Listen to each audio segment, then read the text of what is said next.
Guilty of crime.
And I'm here. Hello, everybody. I'm Jay with Guilty of Crime, and we're back.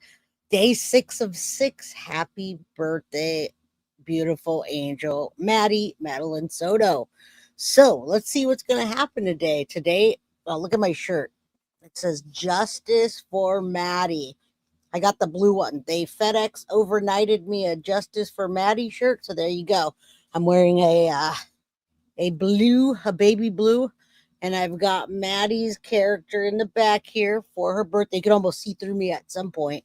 All right, yes, happy birthday, Maddie. You guys do me a favor so we can get this in the algorithm and let everybody know that it's Madeline Soto's birthday. She'd be 14, and we're going to remember her. Hopefully we're able to go live with the whole crew. Yeah, sometimes you can see through me in this shirt because these colors don't work that well with the green screen, but welcome everybody. I'm going to say hi to everybody, and then I'm going to ask Bree while she's behind the scenes, or any of you that are in the Madeline Soto Justice for Madeline. I'm going to have you guys take a look. We're going to go to the community. The person that was going to stream didn't get to stream because they did not allow anybody else to stream, which kind of threw a wrench. But again, it's not for us, it's for Maddie. So Bree, you're in the Justice for Madeline Soto group. Can you try to find the live stream? They were supposed to go live at 2 minutes ago, and I don't see anything live. All right, so welcome everybody. Let's say hi to everyone while we're doing this. Scoop says, happy heavenly birthday, Maddie. You're greatly missed. Love you. Let me know if any of you guys are local in Florida while I say hello, and we say it's been 1 year. Now, Madeline Soto was found on March 1st, so it's not a year from when they found her, and her life was taken. It's debatable between the 27th of the night or the 28th. I'm not looking at a calendar. Either 26, 27, 27, 28. I think it was 26, 27. So almost a year since Maddie's been gone, and 1 year, heavenly birthday. She'd be 14. All right. What's up, Scoop? You're from Tampa. Well, how's the vibe out there? Elmo, hello. All right, guys, you guys do hit the like button, subscribe if you haven't, and get a membership if you can. Welcome Dahlia, who's a new member to the Crime Crew family. And thank you, Diamond Ring Girl, for becoming a member again. I appreciate you. Also, remember, we are a fan-funded channel. So if you have the means to donate, super cash, super sticker, super chat, Cash App, Venmo, or PayPal, it greatly helps the channel. Pink Banjo, hey Jay, thanks for bringing this great group together for the sad memorial. Absolutely. We've been doing this all week long, and oh my goodness, you have no idea how, as much as I love doing this, it's such a heavy weight to cover this all week long. So we're looking at this page and trying to find where they're going live.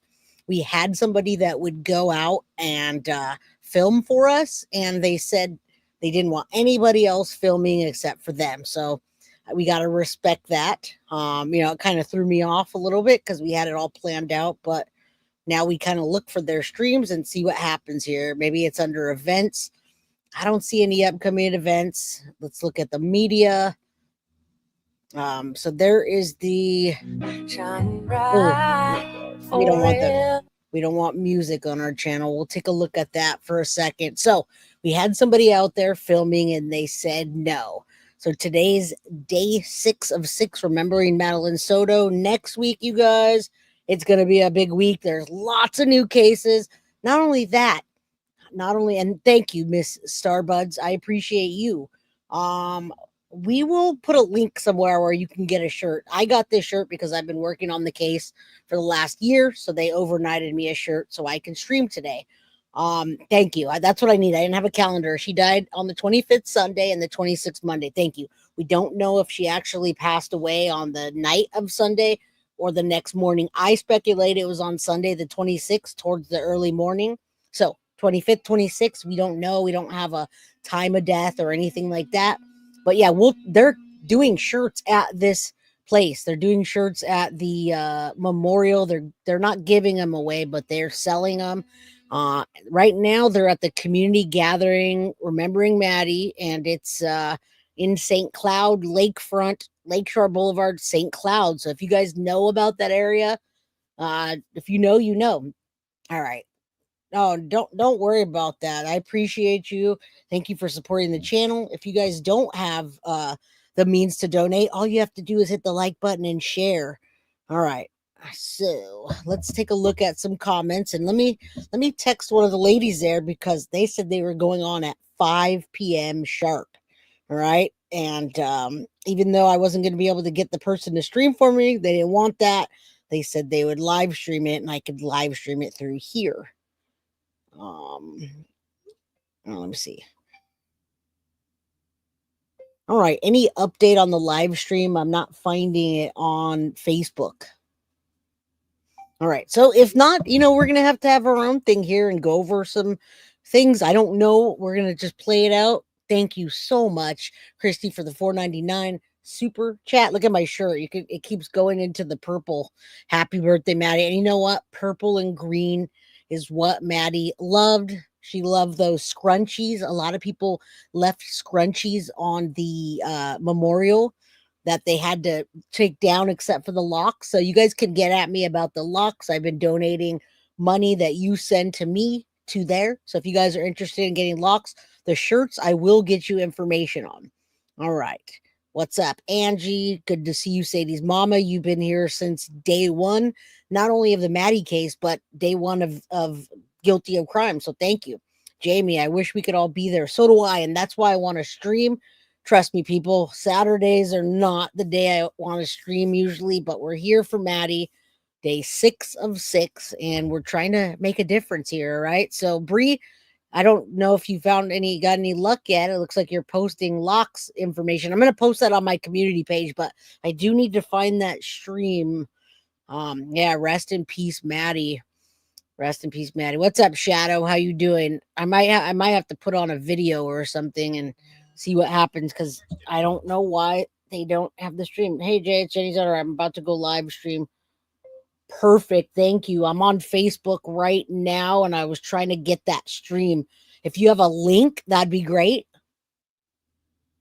All right, guys. You guys know I am communicating with the families, the people out there. So just want you to know that. We're here now. They just texted me from Florida and said, hey, Jay, I'm about to go live from Facebook page. So let's do this together. We're going to go. At least they didn't forget about me. I'm glad that they're texting me. I thought they were going to just forget about Jay. All right. That reminds me of Dr. Dre. Motherfuckers forgot about Dre.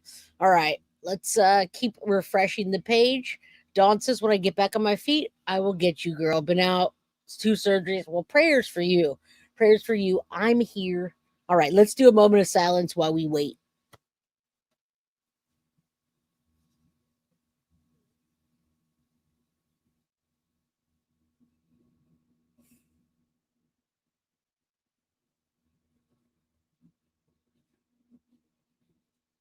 All right. I said a little prayer. You guys do whatever you're doing. Yeah, they're communicating, Elmo. I've been on this since day one. I would hope that they would communicate with me. They have been. They've been very generous since day one to bring me into this. Ashley, thank you so much for the 9.99 super chat. Happy birthday, Maddie. Rest in peace. Thank you guys for being here and supporting the channel. I really do appreciate you. Prayers. E. Rodriguez says, rest in heavenly peace, sweetie angel Maddie. It's so sad. Can't believe it's been a year. Jen must be making some pact with someone for immunity. Hashtag Jen Soto needs to be arrested. I agree. I can't agree more. Happy birthday, sweet angel. And I'm refreshing my page to find it. They're a little bit late. I like to be early. They were supposed to start 10 minutes ago, but I understand they have really been working hard, you guys. When you see what they put together, you're going to be pleasantly surprised. And even though it's a sad, it's a happy day because we're celebrating her life. And Madeline Soto is no longer, Madeline Soto is no longer suffering, you guys. All right, they're having technical difficulties, so they're going to let me know as we go. So it's not us, you guys. It's not us at all. Technical difficulties. They're keeping in contact with me. They're letting me know what's up. You guys are here with me. They're keeping us posted. Okay. So I could put on a video real quick from yesterday. VCA says, I saw Jenny posted a link on another Maddie Facebook page. Well, this is the Facebook page. VCA, if you have the link, please send that. I don't see a link on this page. It's just not there yet. So if you do have a link, let me know. Maybe they'll send me a link. I don't know. We're working on it. They're having technical difficulties, but if someone wants to send me the link, please do. It's easier than waiting for the page to pop up. Um, yeah, I love having control of it myself, and I wish I would have, but I understand what they want to do. Hello from Australia. All right, while we wait, we'll see what happens. If they don't come on in a couple minutes, we'll watch something, catch the people that aren't caught up, catch you up here. So they don't have anything under their media, and I'm surprised they don't have anything on their events page. File page is something from last year, March 12th, 2024. We got the members there. Jenny's the boss. And then, yeah, I don't think anybody has the link, you guys. This is the main page. This is the main page, guys. And yeah, look at this. This guy's not even, he got himself in trouble. This is the sheriff. And hello, Rachel. Hello, everybody. Hit the like button. I won't be talking while we're streaming. So I'm going to get out all the talking. Welcome, Teresa. Hello. Thank you for supporting the channel. Loudmouth, you'll have to go back and rewatch. I hope you do because I'm sure the people are going to be so heartfelt. They were typing up their speeches last night. They don't know if they're going to stay on course with the speeches, but it's heartfelt. They put a lot of effort into this, and I have a lot of I have pictures of what they did at that park, and they broke their back for this. I'll tell you, I wasn't allowed to show you guys or tell you guys anything that they had planned because they wanted it to be a surprise. So that's why I'm not saying anything. I'm kind of just waiting. Thomas Karras, justice for Maddie, and prayers and blessings for you, Thomas. Absolutely are guilty of crime. Hero. This is our hero right here, guys. Is Thomas Karras. He called in and he made sure he followed through. So you see something and you do something. If you say something and you don't do anything, then it doesn't help. So you say they're live, but where's the link, my friend? Where's the link, Bree? You're not communicating with that. You say it's live, but where? All right. Let's refresh. All right, here we go. Perfect. We didn't miss a beat. So when in middle school, she joined the chorus. She also showed interest in musical instruments. She would journal, she would draw, she would play table games and video games. She loved to talk. She loved to text. And she loved to make TikTok videos with her friends. She was also part of the volleyball team and all the activities that went along with that. Maddie would have turned 14 years old today. She was approaching her adolescence, and as expected, she loved skincare and makeup and fashion. She was so beautiful. She had big, expressive blue eyes, and she had long blonde locks of hair. She was playful. She loved joking around.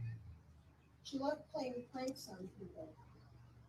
Her sense of humor and her phrases were unique to her. Maddie also loved animals. When she would visit farms, she would hold them in such gentle, tender care, but then she'd let them down and chase them around and be playful as well. Amongst the careers that she showed interest in was becoming a veterinarian, and she wanted to rescue animals. She was appreciative of nature and water, and I heard today that fishing was one of her hobbies. Her last picture can attest to her love for nature and water, as we remember her dancing in the sunset while waving her tassel in the air. She was full of life, and she was trying to find her way. She was looking for her own personal identity, as most teenagers do. She even had a fake nose piercing that she would wear. She was just trying to find her place. She would steal her friends' hair scrunchies, and so at her late memorial, there were dozens of these scrunchies that were attached to the fence. And we were able to find out the reason was her friends when they came to visit. That was their memory of her, always stealing their scrunchies, and so they left them there. So you could see those there. Those friends brought them as a sign of love and remembrance. They also brought many beaded bracelets and a picture of a turtle, because she loved turtles as well. Many Stitch figures were there, of course, because she loved Lilo and Stitch, and especially all the stuffed animals. As you can see, we have a sampling of what was at her memorial. This is only about 20% of the stuffed animals that were left for her in love. Maddie will forever live in our hearts. She will never be forgotten. Her legacy is taking form through love, care, and protection of children. So how do we deal with this loss, the loss of this life?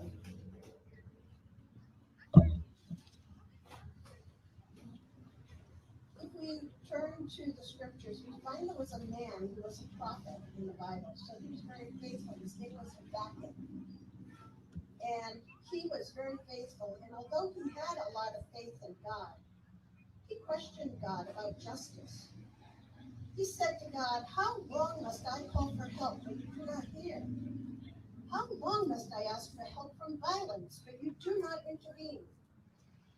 Further, Habakkuk says, "Therefore the law is paralyzed, and justice never carried out." But God answered him and said, "Look among the nations and pay attention. Stare in amazement and be astounded, for I am going to do something in your days that you would not believe even if you were told." Habakkuk wrestled with these questions, and he provided a bracing and encouraging example of how to trust God in the midst of difficult times, those that we may not fully understand. We're sure that true justice can come only from God. In the scriptures, we're promised that our future hope lies with Him. When we read in Revelation, "And God Himself will be with mankind, and He will wipe out every tear from their eyes, and death will be no more. Neither will mourning, nor outcry, nor pain be any more.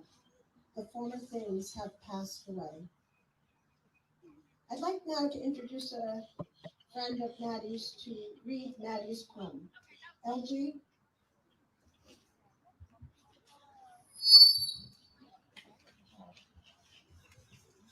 not technically savvy.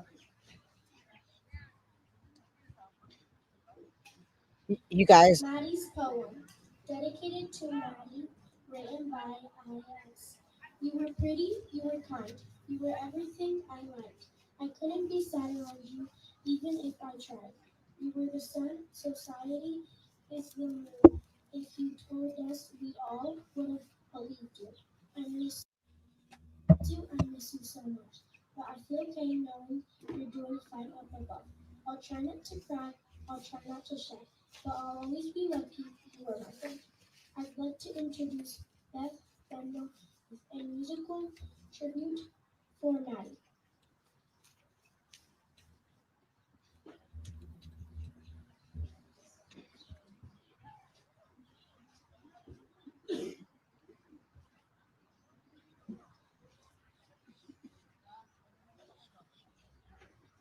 yeah, I'm not controlling this, folks. I wanted to film it, they wouldn't let me, so this is the best I can do. Hello, everybody. My name is Beth Vandal, and thank you guys for coming out here today. All right, they're gonna do a song right now, you guys. I don't have control of it, and then when you guys are asking me questions off topic, I can't answer till we're done.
Oh yeah.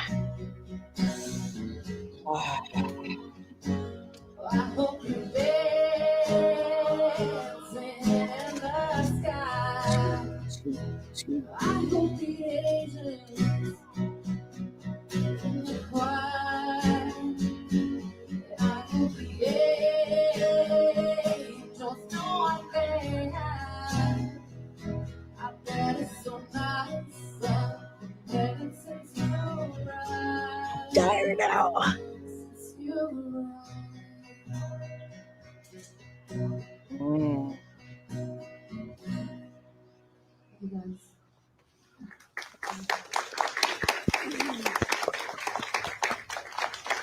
Oh my goodness.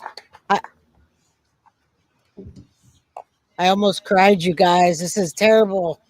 It's good, but it's making me cry. Can you hear me? Yeah. Oh, all right, here we Thank you go, so guys. much for that beautiful song. Greetings, everyone. As community advocates, oftentimes we do not know those who have been assisted or advocated for. We only know of their need for support and right to justice. While justice may be linked to a set of judicial proceedings and expected outcomes, dignity, love, and care are an anchor to names or relationships. Justice means understanding how these tragic losses came to be and what can we do to bring these disparities to a decline. A high sense of justice is paired with honoring individuals like Maddie while freeing them from forever being regarded by case details. Presently, Maddie became the patron of many children out there. We acknowledge the ultimate sacrifice she paid, leading to many sets of corrective actions, elevating her above all else. This is the heart of advocacy and the backbone of it formed by you all, and the sense of diligence, commitment, and moral compass you embody by standing in support of her. I invite you to participate in generating solutions to create safe environmental conditions leading to life preservation of our kids. Thank you for lending your voice not only to Maddie, but all children who do not have anyone representing them. The many losses we have been experiencing at a continuum tells us the tools, policies, and programs we have are inadequate to the challenge we face. Children have the right to a dignified life, care, and protections, not only by parents and those surrounding them, but also from child protection agencies and lawmakers. We must be mindful of the dangerous message the lack of enforcement and consequences sends to our communities as it encourages neglect and abuse. I'd like to thank those involved on Maddie's legislative project. We will not be complacent in the grave circumstances affecting our kids. Thus, revisions are critical to major improvements as they realign and strengthen our agency structures, driving much needed change. Much could be said about case details leading to revictimization. Maddie's name should be associated to her beautiful legacy and the many changes and projects stemming from her service to our community. Maddie's name should not be associated with names floating across headlines that only serve to sully her memory and only dishonor those re-victimizing her. We must all remember Maddie as a figure of heavenly survivorship whose image evokes strength, courage, and the good we are capable of when standing together, proving ourselves ready to stand in defense of the innocent.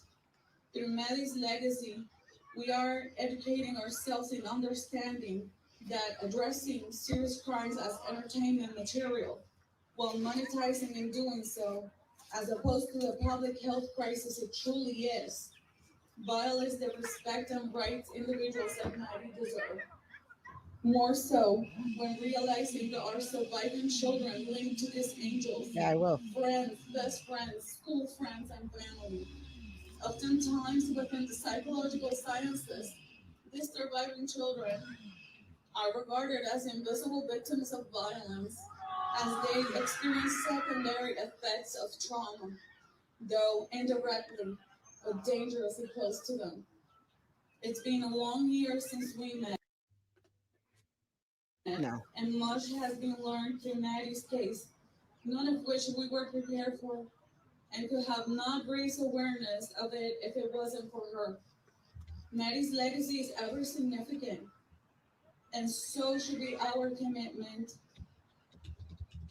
Being candid, I never thought I'd be advocating for a case as robust and complex like Maddie's and what followed shortly thereafter. As a psychologist, I understand the ripple effect that stems from these types of occurrences, where others feel encouraged to come forward in seeking for help and speaking of. You are not alone in this.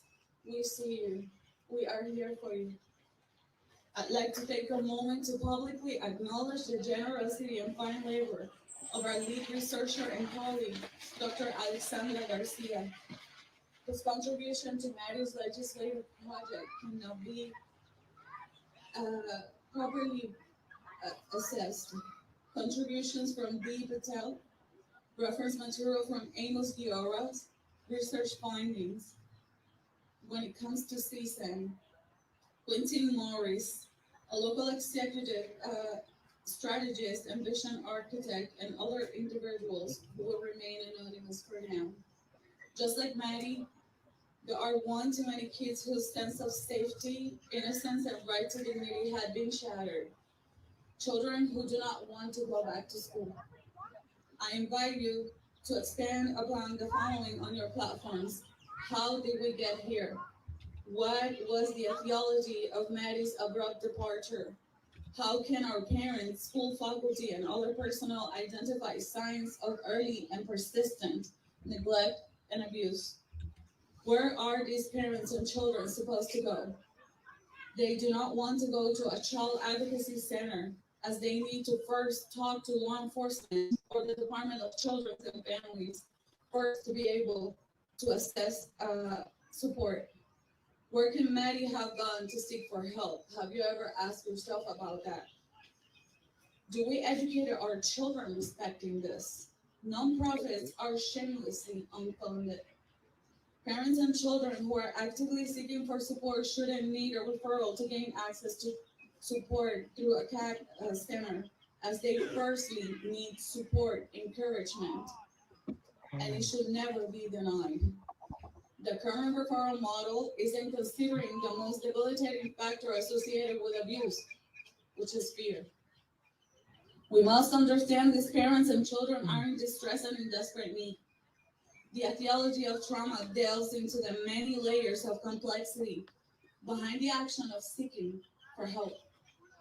Thus, parents and children seeking for help must have access to support first to be stabilized, reassured, oriented, and gain courage to open up. Moreover, there have been many Florida reports showing parents refrain from seeking for help for themselves and their children, as they fear that the Department of Children and Families will remove their children from their care. We must continue to educate our citizens. Appropriately, children who are to be removed from kinship caregivers should never be placed in harm's way. There must be a proactive transitional program emphasizing on the establishment of emotional proximity and trust with their parents prior to reunification, paired with a comprehensive investigation to ensure they will be reintegrated into a thriving and safe home environment. Dalton Miller's case painfully exemplified the need for these revisions. When expanding upon the DCF reporting guidelines, accepting reports of suspected abuse from medical facilities should never be on discretionary basis, but an obligation. Our medical personnel are proficient in their respective areas when it comes to identifying neglect, abuse, and violence. The rejection of such reports from the agency have resulted in loss of precious lives in the absence of due diligence. We desperately need an independent agency for case continuity, ensuring these cases have been properly addressed. Please do not feel discouraged when it comes to reporting. How many times, if ever, those who notice Maddie's odd behaviors reported her? If you see something, say something. Do Be the something. voice of those who have been silenced or are too frightened to say something. It Do shouldn't take a do death something. to feel compelled in caring, protecting, and reporting. Where are these parents and children supposed to go? In terms of Maddie's detention plague, we are close to our goal, which is $1,125 that we must pay the City of St. Cloud Parks and Recreation. using Maddie's T-shirts fund to cover these expense assignments. St. Cloud Mayor sent us a letter supporting the bench initiative, which officially be on this very part. We will share the letter at the end of the remarks. Our long-term goals involve the state's first Children's Memorial Museum to honor the lives of the thousands of children who have died in the hands of violence, a safe house for abused children and parents, and other challenging legislative asks. Someone once told me, this is a marathon, not a sprint. I ask you today to keep working with us and be the voice. Thank you all for your undivided attention while addressing Maddie's yearly report. Much love sent you guys this way. Now I'm going to pass the microphone to Heather Sterling Thomas, who is Dalton Miller's kinship caregiver.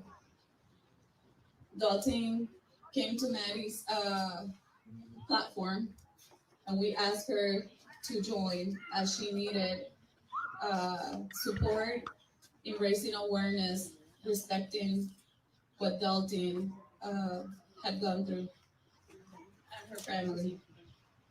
We covered Dalton here, you guys. We covered her baby. We covered it for My her. name is Heather Thomas, and I met Jenny through Madeline Soto's case. She reached out to us expressing interest in adding my beloved nephew Dalton to Maddie's legislative project, for which we are very grateful. As you all know, Maddie has shed light on many angels out there, our precious Dalton being one of them. I lost my nephew Dalton Miller when he was just 15 months old. I was his maternal aunt and his kinship caregiver since he was born. He was our everything. February 9th, 2024, at 5:30 p.m. to be exact, was the last day we saw his beautiful face, as we were forced by child welfare agency, Kid Central, to drop him off to his bio dad. Needless to say, it was the hardest thing I've ever done, as I knew it was not a safe environment.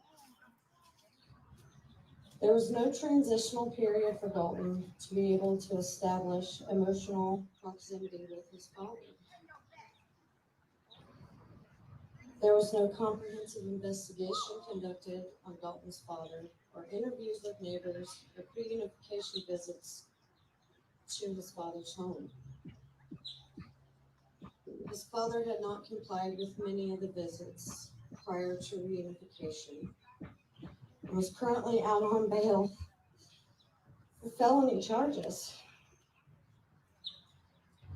Mm-hmm.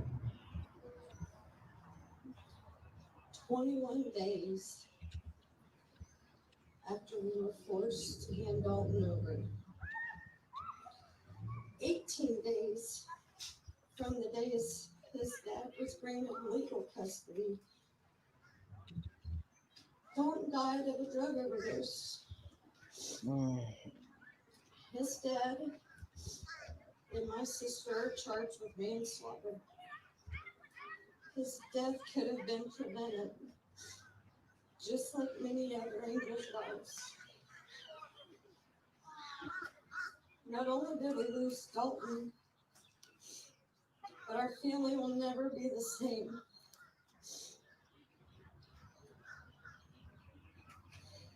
God chose us to have the honor of caring for Dalton, and I praise him for the time we had and the beautiful memories we created, one which I keep replaying in my mind every day. Dalton was very sweet, spunky, goofy, wild-haired boy. He was our boy. He specialized in giving hugs putting a smile on everyone's face. His most favorite person was his sister Maddie, whom we grew up with and loved very much. Our precious angels have left a legacy for us to carry, as they paid the ultimate sacrifice. We certainly have a long walk ahead of us, but in leaning towards one another, the heaviness seems bearable. A collective society is one who supports the needs of the community above one's own. And that's what I felt in each and every one of you. The empathy, the united efforts my family, myself have felt from you all. Our family and friends have turned our grief and anger into purpose. We should never forget about the unimaginable fright and pain our children endure, as memory is the greatest of tools for history not to repeat itself. I'd like to extend my deepest sympathy and gratitude to Maddie's family and friends and supporters for taking Dalton under your wings. Thank you all. And keep all advocacy projects in your prayers. Our children truly need us. Thank you all.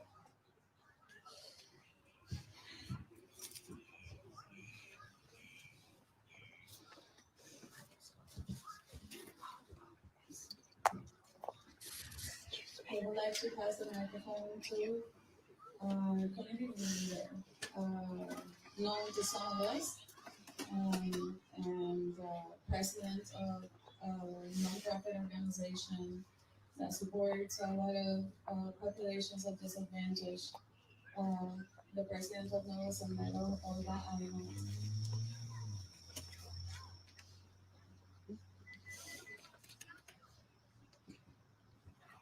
Good afternoon, committee members.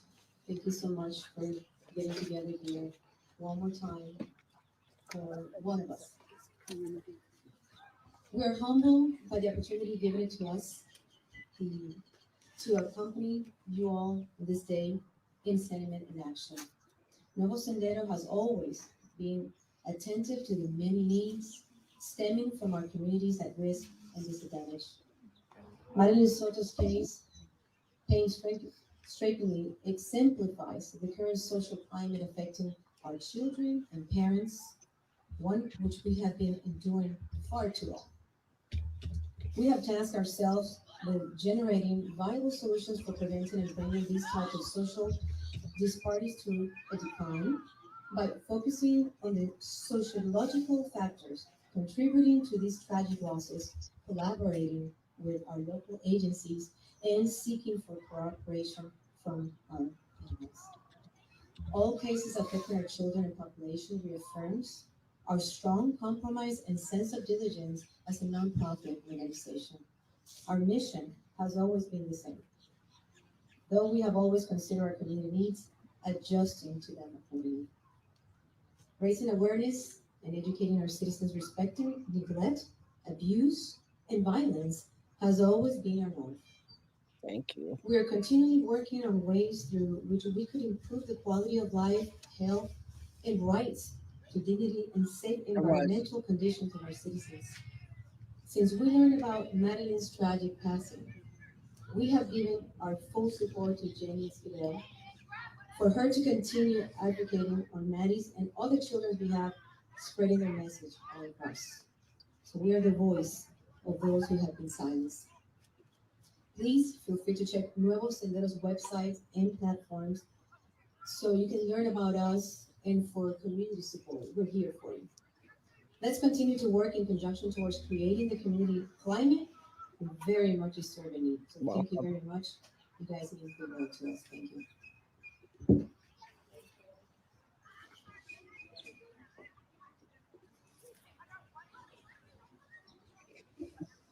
All right, y'all. Let's keep it going. Rest in peace, Madeline Soto.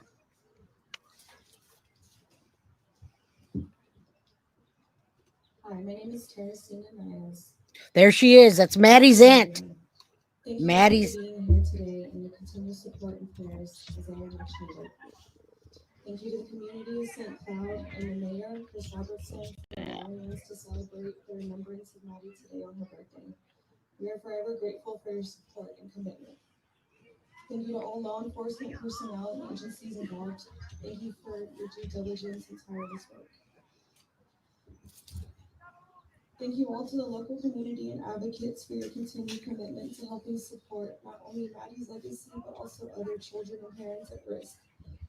Just when I thought humanity was slipping away, you all proved me wrong. There's a Maya Angelou quote that comes to mind when I reflect on all of the advocacy work that goes on behind the scenes. It goes as such. I'm convinced of this. Good done anywhere is good done everywhere. For a change, start by speaking to people rather than walking by them like they're stones that don't matter. As long as you're breathing, it's never too late to do some good. And it's never too late until it's too late. So I reiterate to you all to be the voice of those that are silenced and are too weak to speak up. I reiterate, if you see something, please say something, because time is of essence and can be unforgiving. I encourage you all to love deeper and to be more present with your loved ones. Take pictures and videos with your family and friends. Hold them tight, because no one is promised tomorrow and time can never be recovered. Maddie and other tragic cases like Dalton's have taught me the very critical Nope. value of time and being more present and intentional.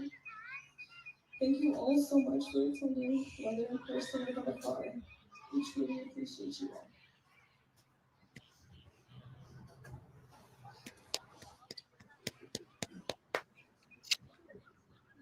Thank you so much.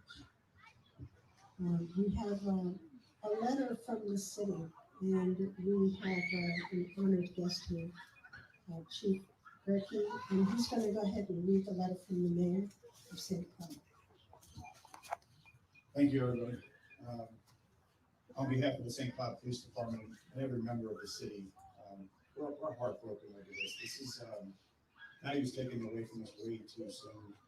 These things do happen. Our law enforcement partners work tirelessly to investigate these things. To not discuss the role of what we were involved in, the St. Cloud Police Department had a role in this investigation, and we're proud to bring this person to justice. So, without speaking too much more on that, I'd like to read the letter from our mayor, Chris Robertson. Dear friends of Madeline Soto, the Central Florida community was shocked and saddened 1 year ago by the loss of a beautiful young girl known by many as Maddie. Although she was not personally known to me, or by many, may not have known many of you, Maddie's story serves as an unfortunate reminder that abuse and violence against children may come from the hands that are entrusted with loving them the most. This remembrance service for Maddie is a caring and loving way to celebrate her life, along with the lives of all children who have shared a similar fate as hers.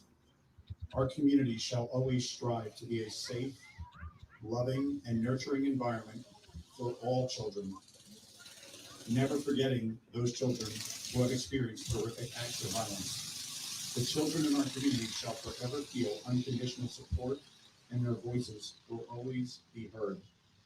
It warms my heart that so many have placed great importance on this issue and have pledged to protect the defenseless children of our community.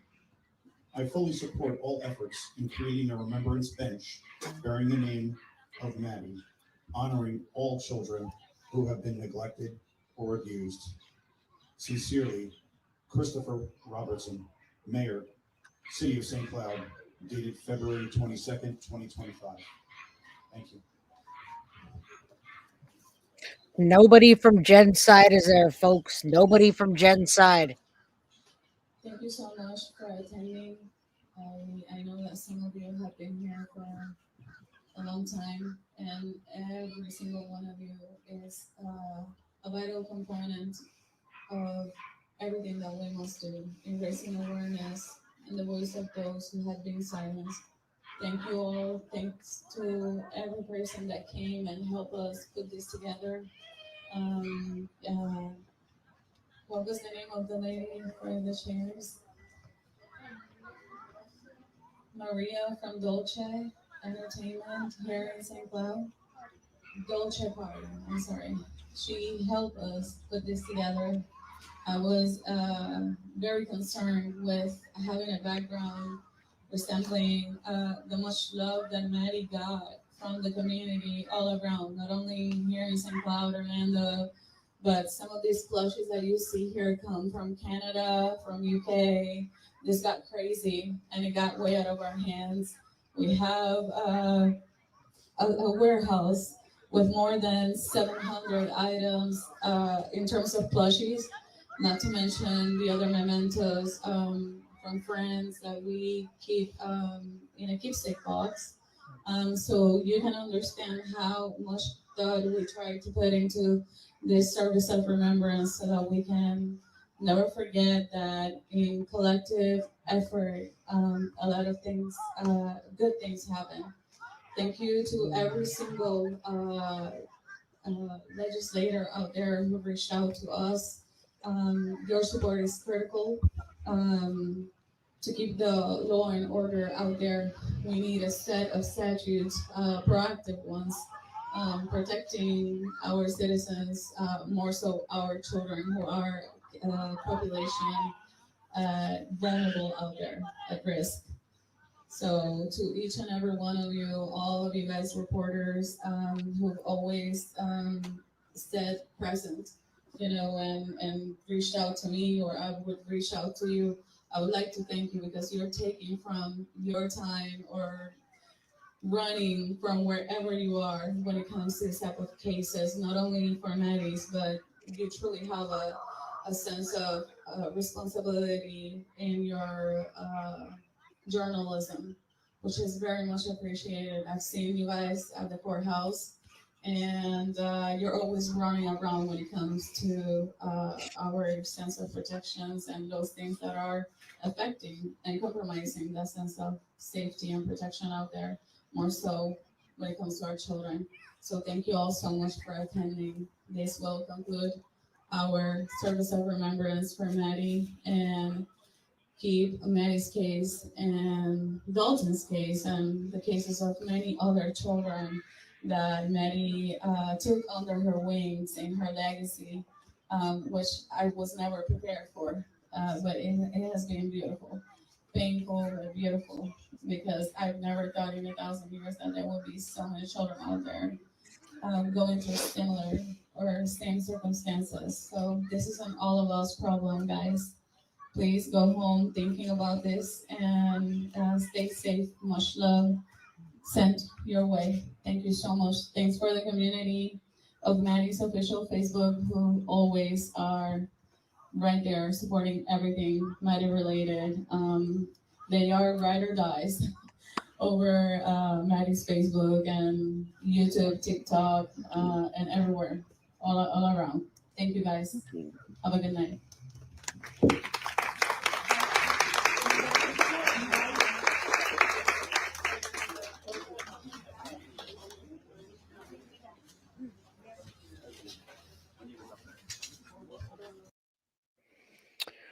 All right, y'all. That was it. That's the only place you can see it is here, or the only other place you can see it is if you're in person. They absolutely did not stream this on the news, so I want to tell you that it's exclusively here. So if you can't find it anywhere else and you're upset about anything, you shouldn't be, because I'm telling you right now, there's nowhere else you could find this unless you're in person. So remember, we got to think about this is Maddie's day. Happy 14th birthday. And we're thinking about Maddie. All the little glitches, they're not used to doing this. So they did a fantastic job. I put my earphones in. I turned it up as loud as possible. You guys, it's all about Maddie today. And I'm sorry I couldn't converse with you, but there's Maddie. I'm going to show you a couple pictures that they sent me so you can see what's up close. I can answer some of your questions about what you think, and then I can play a video. If you guys want to hang in with me, there's 300 people in chat, and I have a video planned for you guys today so we can remember Maddie. And we wouldn't have come together if it wasn't for Madeline Soto. I don't want to, I don't want to forget why we're here. I love that she brought Dalton in. She's advocating for his family. Dalton is a little guy that had lost his life way too soon, and we covered that as well for his aunt. So if you go onto my playlist, Dalton Miller, you guys can find that. Yeah, I didn't get the slideshow, Brie. I don't know if you sent it before or later. I couldn't find it, but yeah, Madeline Soto, 1 year she'll have been gone. And let's look at some of the couple of the pictures here that I got. That the only person out of her whole family, folks, that was there, not one person except for her aunt Teresina. And Teresina is Tyler's sister-in-law. All right. So there's Tyler and Tatiana. Tyler's her bio dad. Tatiana's her stepmom. And Teresina is her aunt. So the Teresina is Tatiana's sister, the only one that came through for the whole thing. Nobody else showed up. It's a shame that the city wrote a letter to be wrote a letter, and Jen Soto had nothing to do with it. Now, the Facebook page, you guys, is a private group, so I don't know, I can't control who they're going to let in and who they're not going to let in. They're kind of a little bit picky about it. So if they only let you post certain things. If they don't like something you say, they won't post it. So I'm not connected with the Facebook page. I share it, but they pick who they want, and they're very it's kind of very political on that page. They want to make sure that nothing goes out there that tips the scale. They want everything to be fair. So just knowing that. All right. Thank you for sharing all this. You're the only one. I believe that. Guilty of Crime playing a huge part. Well, thank you. I appreciate that. And yeah, I don't see it anywhere else either. It's not going to be on the news like this. We'll probably get a clip here or there. I know David from the news station is probably there. You'll get like 30 seconds of a couple of pictures that were staged, and that's it. But you don't get the raw, real deal. Thank you so much, Faye Ekblad, for the $9.99 super sticker. And that's how we can get through this. Guilty of Crime has continued for a year because of your support. So there's a couple of pictures. You guys wanted to know who was running this and what was going on. Let's thank those beautiful, lovely ladies. They went to Maddie's. They went to where the vigil was held. They went to where Maddie, where her body was left. Okay. They went to where her body was left where the vigil and the memorial was. And they handpicked all of them down. They handpicked each one of those down, and they made a beautiful memorial backdrop for her remembrance. That's Jenny Esquivel and her sidekick, Nancy. I don't want to say Nancy's last name, but Nancy's husband was one of the guys that also called in Stephen Stearns. Thomas Karras called in Stephen Stearns having a flat tire, and so did Walter. Walter was the other gentleman that said he saw this guy that looked creepy with dark eyes on the side of the road. So not only did Thomas call in, but Walter called in, and we've listened to that before. All right, so those are two people that are pushing this. Those are the ones that set up most of this, and they did a beautiful job. And then we've got one more on this side. Well, I didn't get the other one, did I? Oh, I thought I got the other one. The other one's just basically stuffed animal frenzy. All right. So yeah, thanks to those beautiful ladies. Thanks to Walter. Thanks to Thomas. Thanks to Tatiana. Well, she came last time. I guess they didn't have the money. I don't know what happened. I'm not gonna try to justify anything. Almost 300 in chat, guys. Hit the like button, please. That's what keeps us going. All right, so yeah, you guys can go over to the Facebook page, but I can't guarantee who's going to let you in or what. I've got the slideshow. I'll play that after. And let me stop sharing my email, put this back up. We can hang out, watch a video, talk about it. Thank you. I appreciate that. My Venmo is below. It's just my last name and my first name, JAI-Scott. All donations will go right back to me and the channel to support my videos, my live streaming, all the costs, internet, website, all that fun stuff. So thank you so much. And let's keep going. All right. You guys are here. Let's remember Maddie and the people that took her life. We want justice to be served. Not only Stefan, but we want Jen Soto to be arrested, you guys. She told the officers what she did, and what she did was give her daughter to that monster.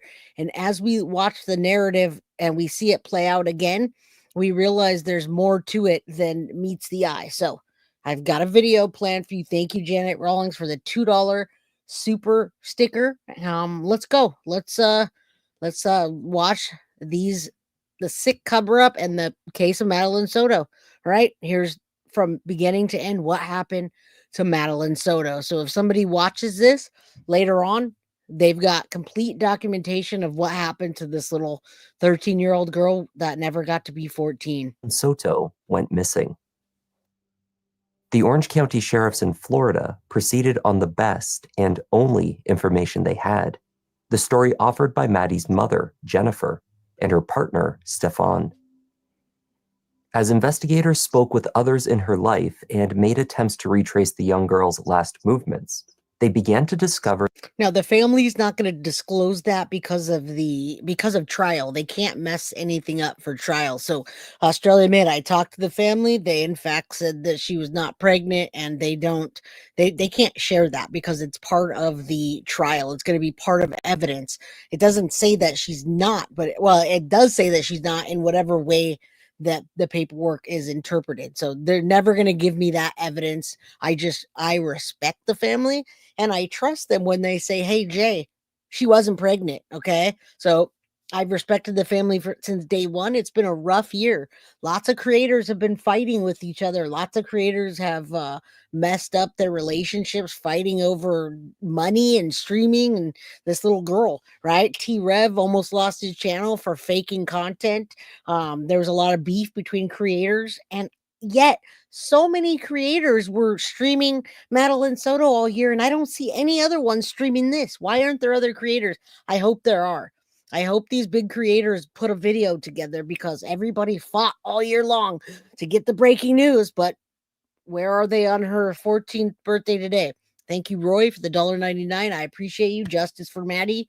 And well, no, that has nothing to do with Jen. It has to do with the family saying that she wasn't. So yeah, we're gonna respect them like we have all year long. For the shocking and disturbing secrets that likely led to the end of Maddie's young life. Hi there, I'm Kevin, and welcome to Just Thought Lounge. Today's case is a heart-wrenching story that has already captured national and international attention.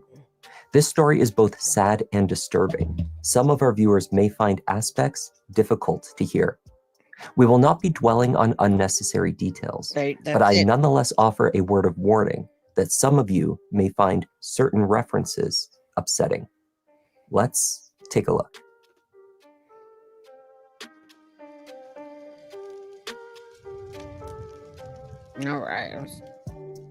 All right, so this is Thought Lounge. I believe you can go over there and go check them out. Everybody did that. On February 22nd, 2024, Madeline Soto turned 13 years old. That weekend, she celebrated with a birthday party at a family member's home in Central Florida. Maddie lived with her mother, Jennifer, at the Venetian Bay Village complex in Kissimmee, just south of Orlando. All right, remember, this is a complete documentation of what happened this last year that we all suffered waiting for what was next, arguing to, she's pregnant, oh, she's not.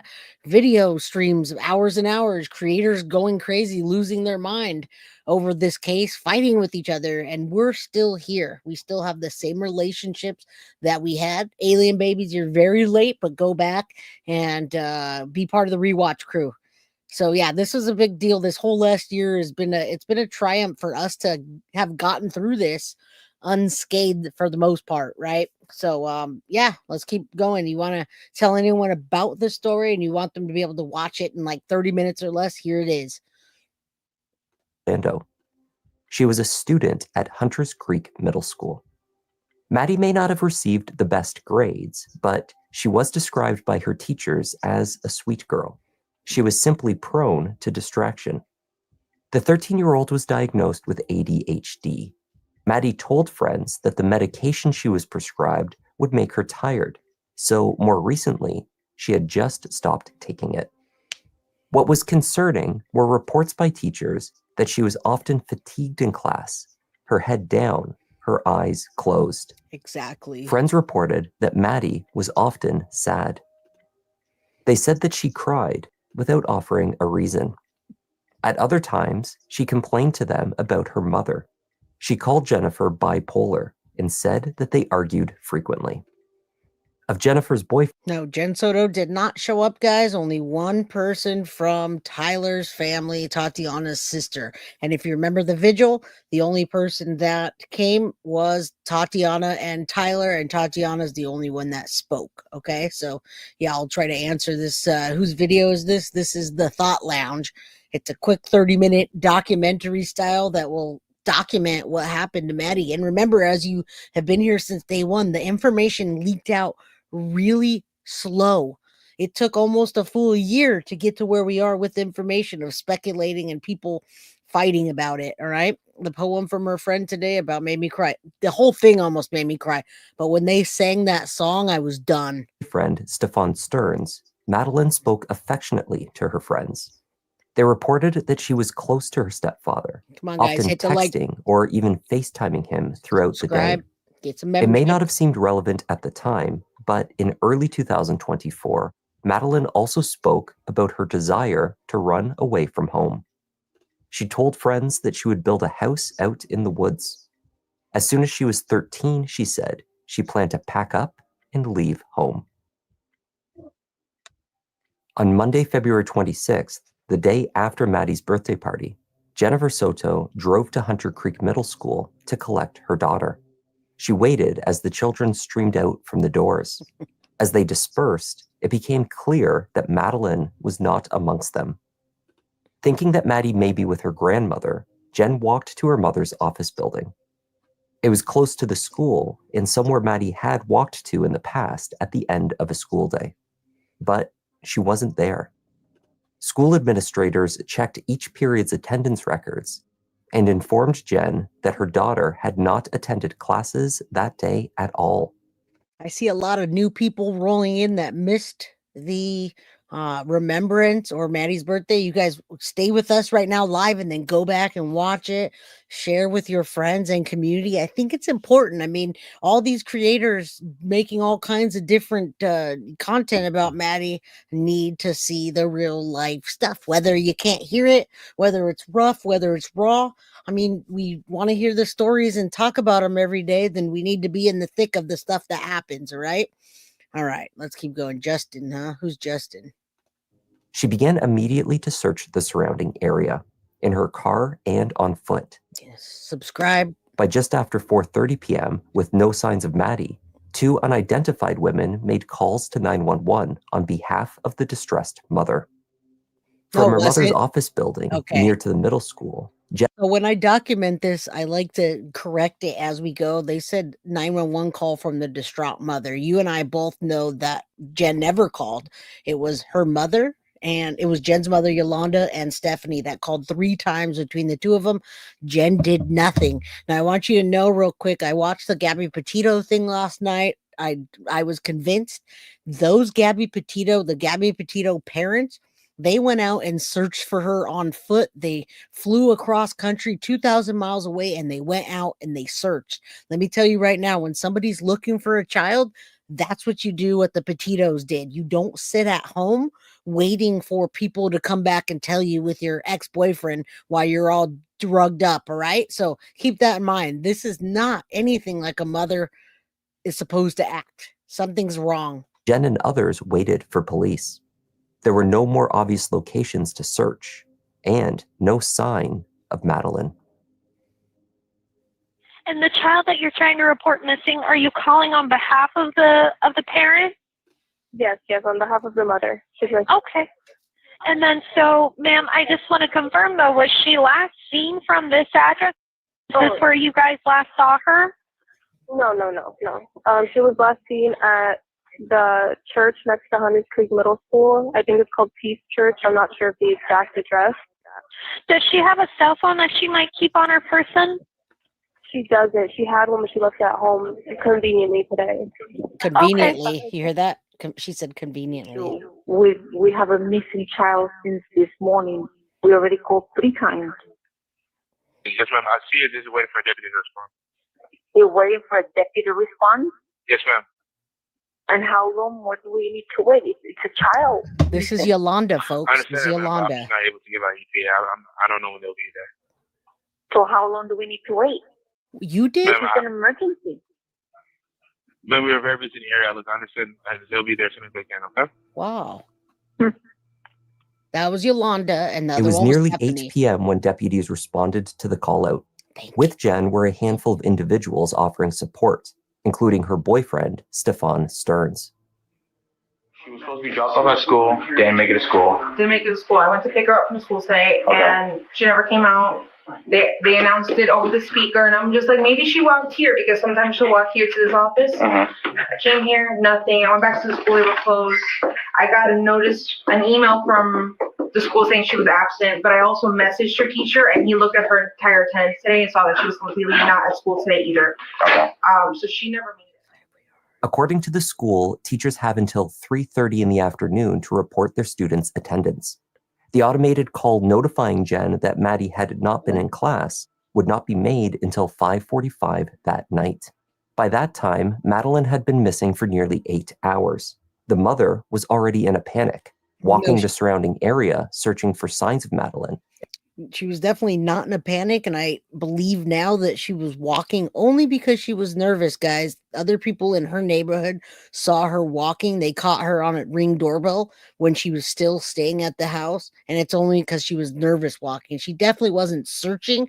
She never, ever once searched for Maddie. Why, you ask? Because why are you going to search when you already know where she is? You already, nope, done that. Go back, watch the interviews. You'll know what I mean. And making calls to police. What was she last seen wearing? The lie. hoodie, Green hoodie, white crocs, either blue or black pants. I think black shorts. Black shorts. Yeah. black shorts. Okay. Black shorts. Police would learn that it was Stefan that drove Maddie to school that morning. He chimed in to provide a description of what she was wearing.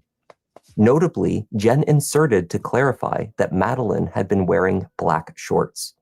That Jen seemed to know what Maddie was wearing that day suggests that she saw her daughter before she left for school, a fact that would later be questioned. Jen searched her phone for the most recent photo of Madeline, one taken from her birthday party the day before. Okay, where's the photo? Right there. It's on that. That's fine. Maddie had forgotten her cell phone at home that day. According to Jen, her forgetfulness was not uncommon. It was a symptom of her ADHD. Does she have a phone number or phone? She does, but she left it at home today. I have it. You have it. And I've already gone through her messages. Okay. How about, does she have like Apple Watch? Yeah, she's got a device. The only device she's got on her right now is her school laptop. A school laptop? Is that trackable? Don't think so. It should be. If the Wi-Fi is turned on, it'll try to connect to the Wi-Fi. So when I circle here. Maddie's school-issued laptop was trackable, though it had not been turned on since Sunday, the day prior.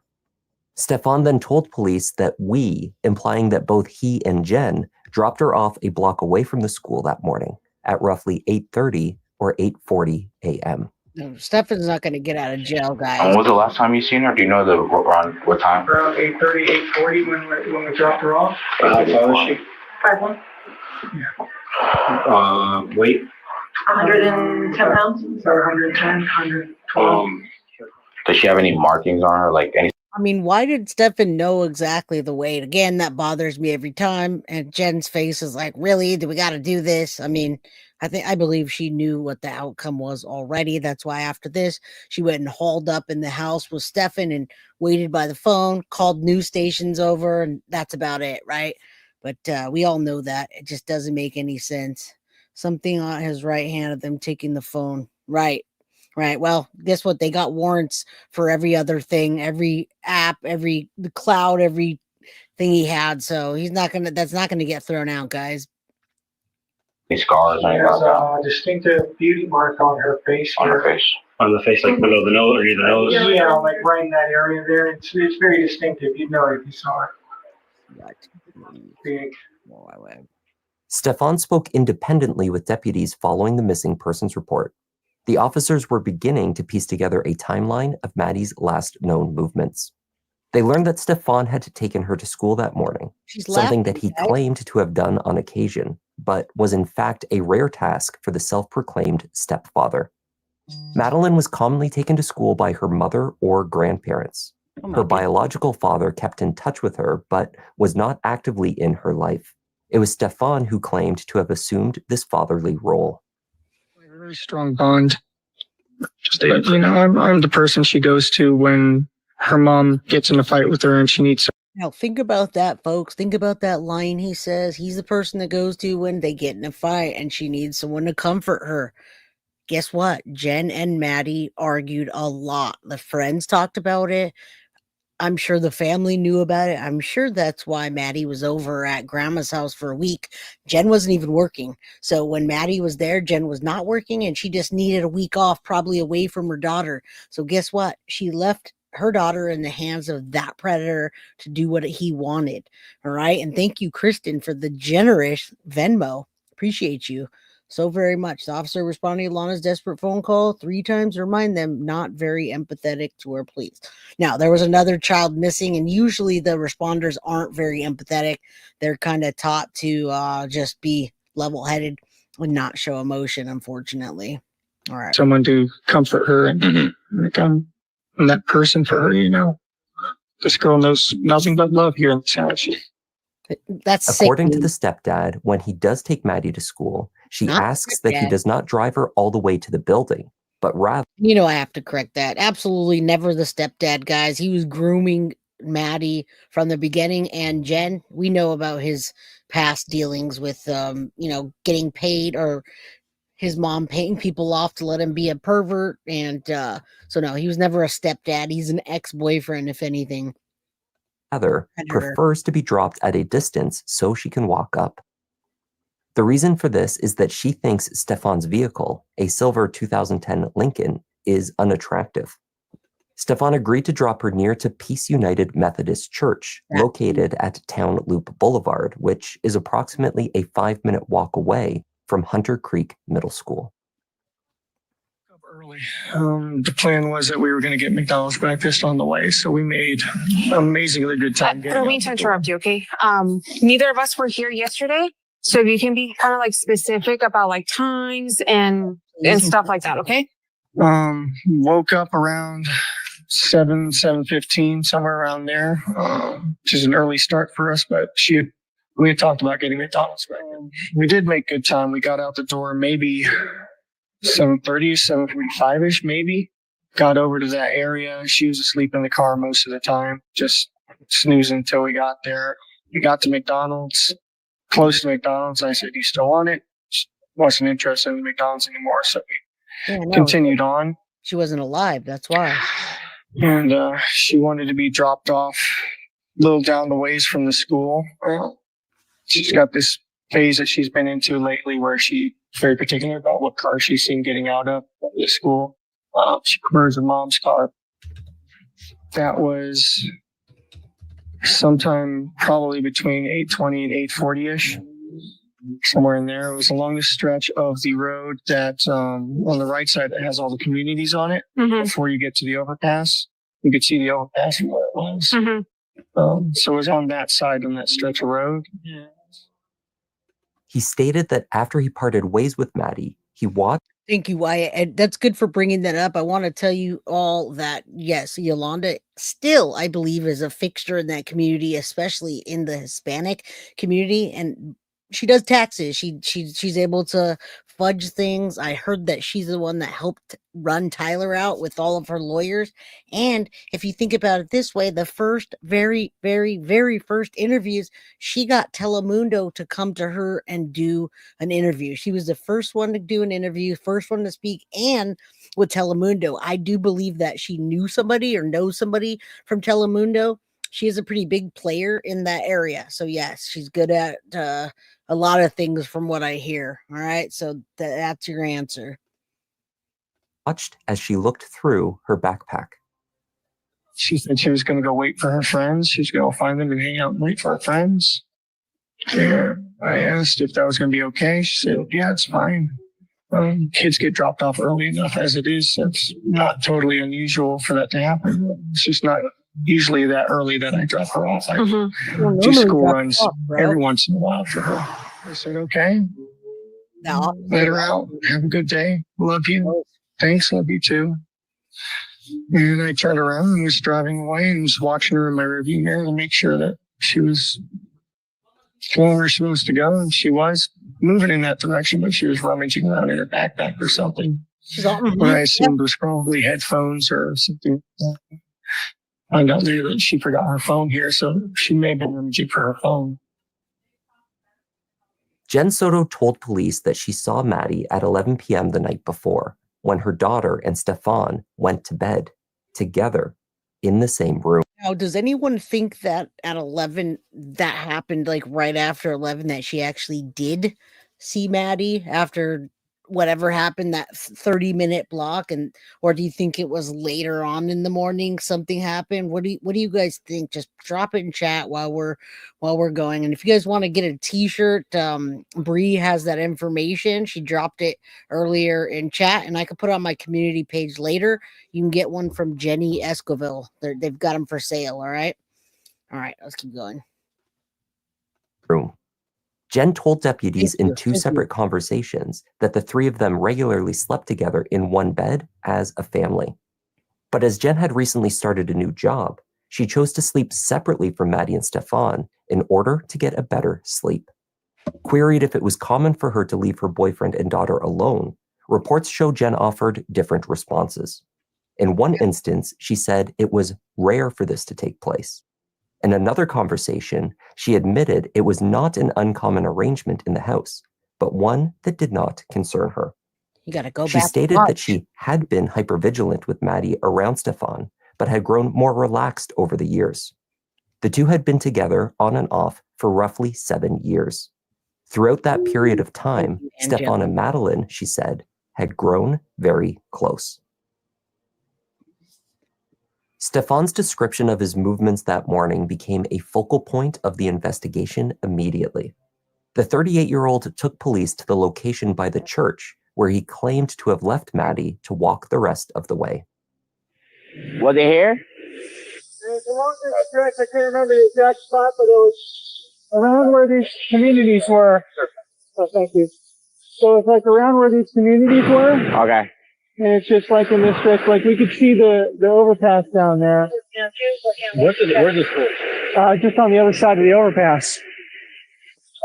So somewhere around here. So yeah, somewhere, maybe not this one, but the next one possibly. It's right in this stretch. When we just came down and we drove about halfway down, she was like, that's good right here. Okay. Yeah, BS. Initially, this story appeared to check out.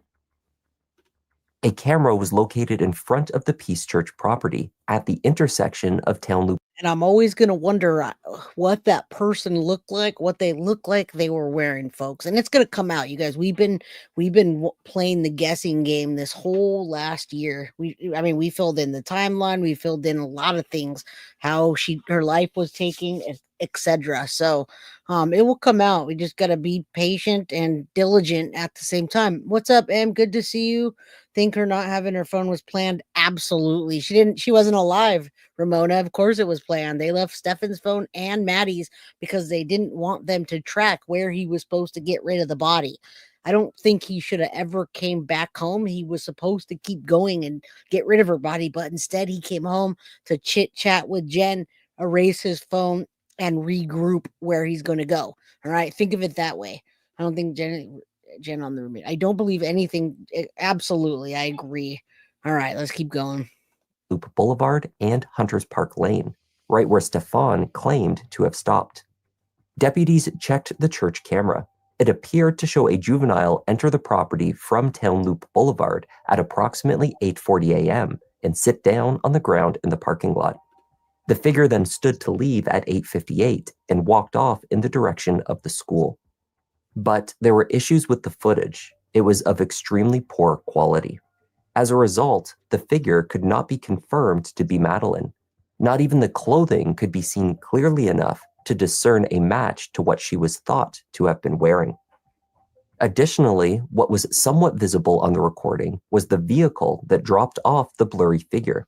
It appeared to be a dark sedan, not a silver Lincoln. Indeed, traffic cameras did capture Stefan's car driving around the school area that morning, but not all the way to the location he stated. As his vehicle approached the school, he appeared to make a turn and began traveling in the opposite direction. So keep in mind, all of this is still northbound. Okay. Right? You're still northbound on Jungyoung Parkway. You're all good. Why That's is why your I'm car here. seen going southbound at 8:10? Your car is seen going southbound at this intersection. So meaning going toward Kissimmee. Mm-hmm. I had forgotten something. I had forgotten my gate clicker. I'm sorry. I mean, guys, they were onto them from the beginning. And when I say them, they really truly wanted to arrest Jen Soto, guys. They did. They saw that couple and it was too overplayed by Stefan, too underplayed by Jen, and they wanted to arrest them. Someone was right. The moment they said that the phones were left at home, they were on red alert. The whole time they were trying to pick it, and the story started to fall apart. They actually pulled the cameras right away to see, and almost immediately they saw that Maddie's body was in the front seat. So they were onto them immediately. Sorry, I forgot. I had gone back to the house real quick after we left because I forgot my gate clicker. I actually had to go through the front gate and use my parking pass to grab my clicker. So it was the wrong time. I'm sorry. Like I said, I was guesstimating these times. I'm not a morning person. The Orange County Sheriff's Department organized a massive search effort to find Madeline. Over 50 members of the emergency response team combed through hiking trails and woodland near to the school grounds. It was like 2 hours. Dogs tracking Maddie's scent walked the paths, while ATVs and horses were utilized to cover the rough terrain. We were able to access Madeline's phone, and there is information on the phone that indicated that she told people when she turned 13, which was on February 22nd, she actually wanted to go live in the woods. So that was in her phone. Happy birthday, Maddie. While the search was ongoing, Jen and Stefan spoke with the local news media to help get the word out. My boyfriend who drove her to school drove away at that point. Not your boyfriend, ma'am.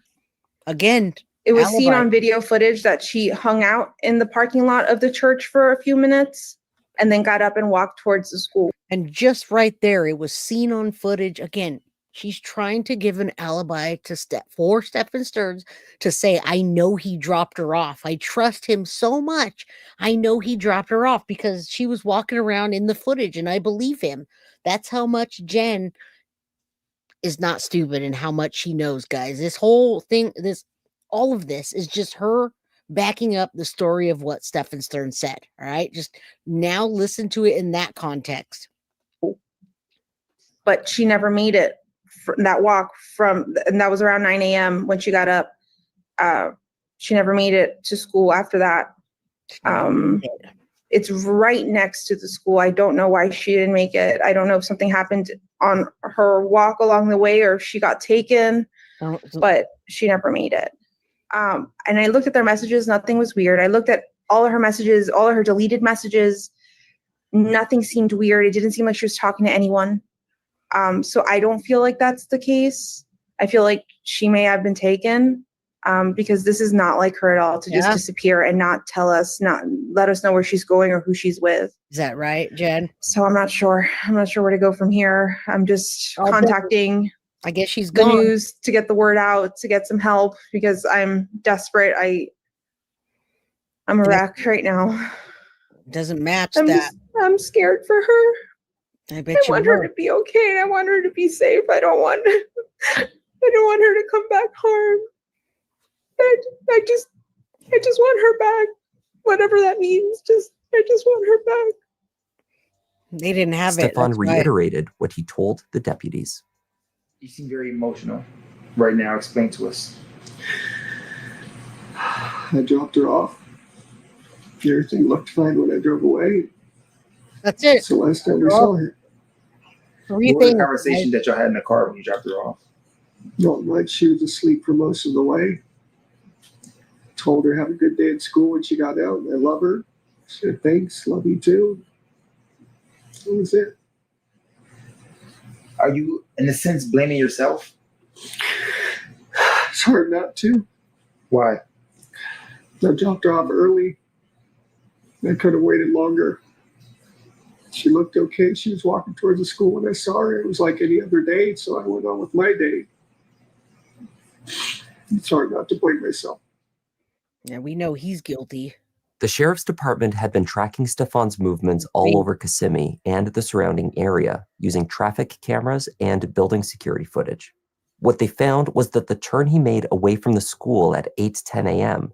was not the only oddity in his course of travel that day. Security camera footage next to the apartment complex dumpsters captured Stefan discarding items into it at 7:30 a.m. After he claimed to do the school drop, he drove to a vape shop, only to find that it hadn't opened yet. He said he returned to And he knows that vape shop wasn't open. He was trying to drive around so Jen Soto can say, well, my boyfriend was driving around. She even said he was driving around. Didn't you check the cameras? You can check the cameras. And Stefan said that too. And Alana perfectly said he goes straight into the narrative, and so does Jen Soto. There's no details. There's nothing, no emotions, no details to it. It's just, we went there, I dropped her off, and she walked away. That's it. There's nothing else to it. All right. All right. All right.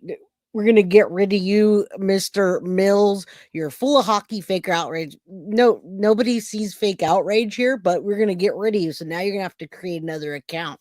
Okay. So, you guys watch out for that today. It's Maddie's day. And, these people have nothing better to do than to be trolling. Okay.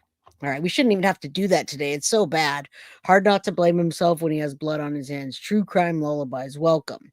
Welcome. Yeah, this absolutely it's Maddie's day today. And wow, people are just I really think Jen helped him put Maddie in the car because he looked weak and lazy to be doing all the work.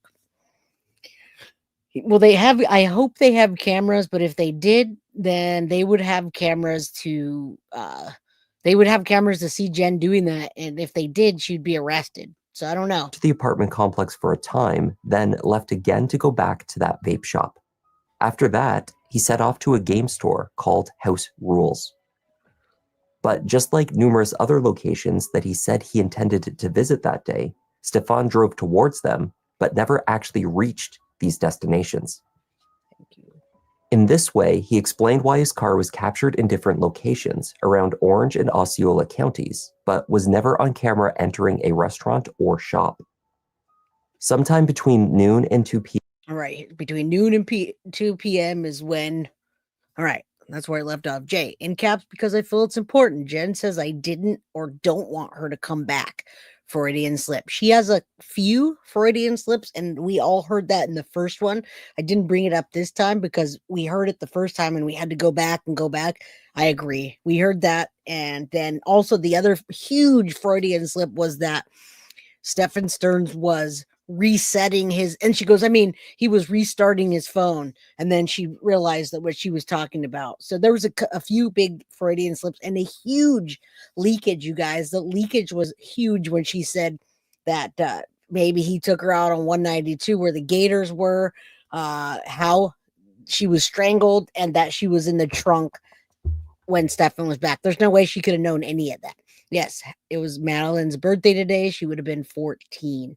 Right, yeah, justice for Maddie.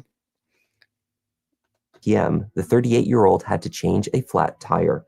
When he did so, he said he was pulled over somewhere on US 192, a rural road that sees little traffic. He could not specify where exactly on the roadside he stopped to swap out the flat. Cameras placed him driving out to this area, but could not determine the full route he took.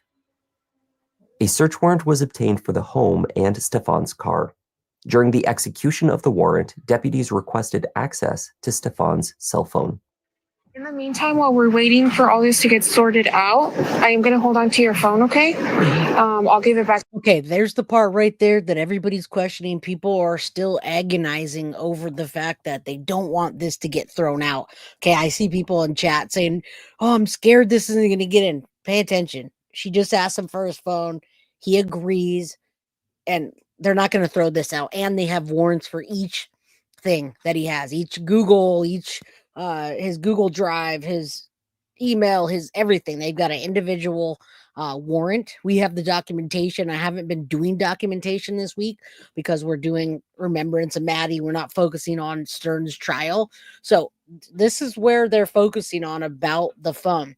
If you guys do me a favor, Bree and the other mods, please watch out for we've got a few trolls in here, and I don't want to give them attention. They got a lot yesterday, but if somebody's being in here weird, just time them out, okay?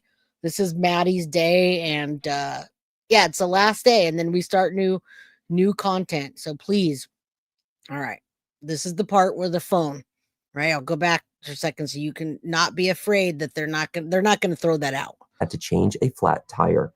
When he did so, he said he was pulled over somewhere on US 192, a rural road that sees little traffic. He could not specify where exactly on the roadside he stopped to swap out the flat. Cameras placed him driving out to this area, but could not determine the full route he took. A search warrant was obtained for the home and Stefan's car. During the execution of the warrant, deputies requested access to Stefan's cell phone. In the meantime, while we're waiting for all this to get sorted out, I am going to hold on to your phone, okay? I'll give it back to you when we're done. Okay? Do you have any questions for us? How long are you gonna need my phone? I'm not sure. I'm waiting for my supervisor to call me. My dad. It's just my dad's using that to get a hold of me and get updates. They can call Jen's phone. Didn't say no. Stefan reluctantly granted access to his device, which he claimed he had accidentally reset to its factory settings. In fact, forensics teams found that on the day Maddie disappeared, he performed a factory reset on his phone not once, but twice. Detectives also traced the trash from the apartment complex dumpster to the facility where it was separately emptied. The Orange County Sheriff's Office Forensics Unit located the intact tread of a tire. The pattern matched the rear passenger tire of Stefan's vehicle. In close proximity to the tire, the crime scene investigators located a white trash bag. It was this bag that Stefan was seen tossing into the apartment dumpster before the school run, around 7:30 a.m. The trash bag contained a black backpack with what appeared to be purple Hawaiian print and one white croc. The matching shoe was found in one of the bedrooms inside the house. Inside the backpack, CSIs located in Orange County Public Schools. And I'm going to stop just for a second because this is, you guys, this is Thomas Karras, the hero that was able to call in the officers, call in law enforcement, and then make sure he followed it through. Walter also did that. Nancy's husband, the lady you saw a picture of earlier, Walter saw him up the road, but not at the location that Thomas saw him, according to his wife, who had the pleasure of meeting today. Oh, awesome. You met Nancy. That's so cool. You guys, none of us would have been brought together without this. And we've created a huge community of love and respect. And for those that don't, well, they're out of here. But Thomas Karras, thank you. I'm glad that you got to go today. They can call Jen's phone. She said very directly, and he let her. The only thing he did was he complained. And yeah, it was Jen's little boy, scared of him, but comfy man child. He said yes. Go ahead and take that to court, sir. You said yes, and then you bitched to your girlfriend. That's the puppet master. School computer with Madeline Soto's name on it. Yes. So thank you for being here. We have some important developments in this case that we want to share with our community. I wish we were here to tell you that we have found Madeline, but we have not found her. Last night, detectives from the Kissimmee Police Department met with Madeline's mother, and they had to tell her the very devastating news that although we have not found Madeline, we are now confident that she is dead. So our efforts will be focused on recovering Madeline. Our detectives have determined that Madeline was never dropped off on the morning of February 26th near her school. Instead, we believe she was already dead at the time. In the house. Just after tossing the white trash bag into the compactor at 7:30 a.m., Stefan returned to his vehicle.